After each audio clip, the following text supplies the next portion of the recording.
Every second you are alive, your body is managing a complex, high-pressure plumbing system. Invisible rivers of fluid, like lymph and bile, flow flawlessly through miles of microscopic channels, filtering waste and delivering nutrients without you ever noticing. But when that plumbing network is built incorrectly from birth, the results are devastating. This is Aagenaes syndrome, a genetic anomaly so incredibly rare that only about 100 cases have ever been recorded globally. If you map those 100 patients, you find an extreme geographic cluster. More than half of all known cases are concentrated in a single, highly specific region in southern Norway. For infants born with this condition in that region before 1939, the survival odds were grim. 4 out of every 5 affected babies died within their first few weeks of life. The pediatricians working in these early 20th century hospital nurseries were completely baffled. The babies were dying from severe, unexplained internal bleeding, and nothing the doctors tried could stop it.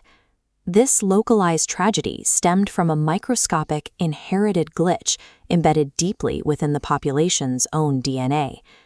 Scaling down to chromosome 15q, we see the exact genetic sequence. Here, a point mutation swaps a normal G for a T.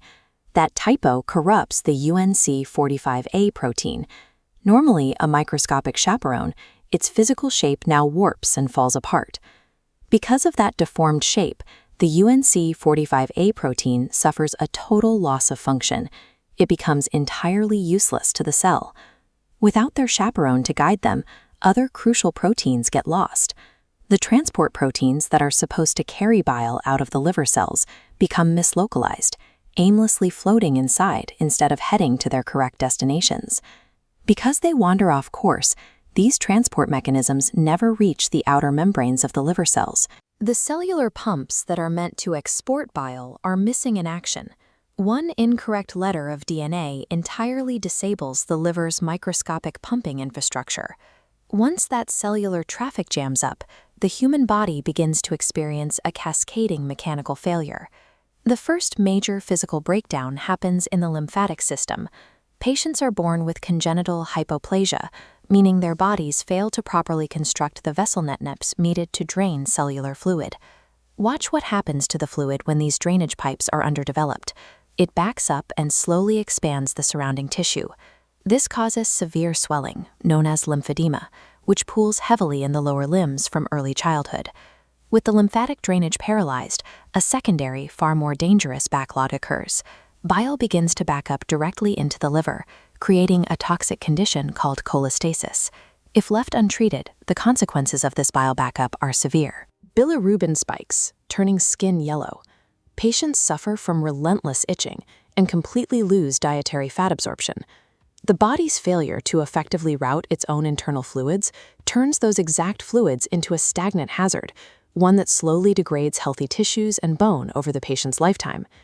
In the mid-20th century, researchers identified the specific biochemical failure responsible for the high infant mortality rate. Doctors realized the internal bleeding was caused by a severe deficiency in fat-soluble vitamins, triggered by that exact bile backup we just discussed. By directly injecting infants with vitamin K from these small medicinal bottles, they drastically reversed the immediate mortality rate. Today, biochemical management is highly proactive. By carefully monitoring nutritional habits and prescribing precise supplements like cholestyramine, modern doctors can significantly shorten the duration of childhood cholestatic episodes. These continuous interventions have successfully eliminated many of the worst historical side effects.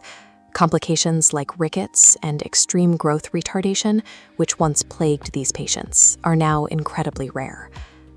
But while these treatments manage the early symptoms, they cannot stop the disease's enduring threat.